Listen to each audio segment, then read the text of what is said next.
South டியூப்ல நம்ம இப்ப பார்க்க போற வீடியோ என்ன அப்படின்னு பாத்தீங்கன்னா, சூப்பர் ஸ்டார் ரஜினிகாந்த் அவர்களோட வீடை தான் நம்ம பார்க்க போறோம். அந்த சூப்பர் ஸ்டார் ரஜினிகாந்த் அப்படின்னு சொல்லும் போதே நமக்கு ஒரு எக்ஸைட்டிங்மெண்ட் வரும் கண்டிப்பா மனசுல.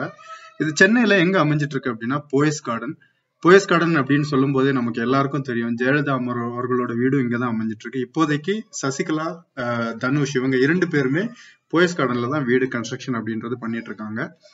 போயஸ் கார்டன்ல வந்து ரொம்ப முன்னாடி காலகட்டங்கள்ல வந்து ரொம்ப ஸ்ட்ரிக்டா இருக்கும் அப்படின்னு சொன்னாங்க.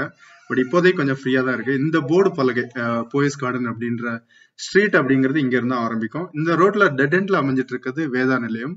அதுக்கு முன்னாடியே நம்ம லெஃப்ட் எடுத்து உள்ள போனோம் அப்படின்னா ரஜினிகாந்த் அவர்களோட வீடு இங்கதான் வரும்.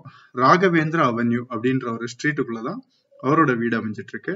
இதுல நம்ம கொஞ்சம் முன்னாடி போய் லெஃப்ட் எடுத்தோம்னா அந்த டெட் எண்ட் வீடு தான் ரஜினிகாந்த் அவர்களோட வீடு, ஆக்சுவலி சூப்பர் ஸ்டாரோட வீடு. ஸோ இந்த ஸ்ட்ரீட் நீங்க இப்ப பாத்துட்டு இருக்கீங்கல்ல, இதுல அப்படியே நம்ம லெஃப்ட், இந்த 4 அந்த ரோடு புரியும். இதுல நம்ம லெஃப்ட் எடுத்து உள்ள போனாலே டெட் எண்ட் தான். அதுக்கப்புறம் யார்கிட்டயும் கேட்க வேண்டிய அவசியம் இல்லை. ஸோ இந்த ரோட்ல நம்ம நேர பாக்குறது ரஜினிகாந்த் அவர்களோட வீடு தான். இதுதான் சூப்பர் ஸ்டாரோட வீடு. ஸோ வீடியோ போட்டோஸ் எல்லாமே வந்து ரொம்ப ரெஸ்ட்ரிக்டட் இங்க நம்ம எடுக்கக்கூடாது அப்படின்ற மாதிரி தான் சொன்னாங்க. இருந்தாலும் நம்ம ஒரு குயிக்கா ஒரு சின்ன வீடியோ பதிவு எடுத்தோம். இதான் அவரோட பிரம்மாண்டமான பங்களா. பார்த்துருப்பீங்க. இப்போ கண்டிப்பா உங்களுக்கு, நீங்களும் சென்னை போனீங்க அப்படின்னா கண்டிப்பா அவரோட வீடை விசிட் பண்றதுக்கு மிஸ் பண்ணாதீங்க. தேங்க்யூ, பாய்.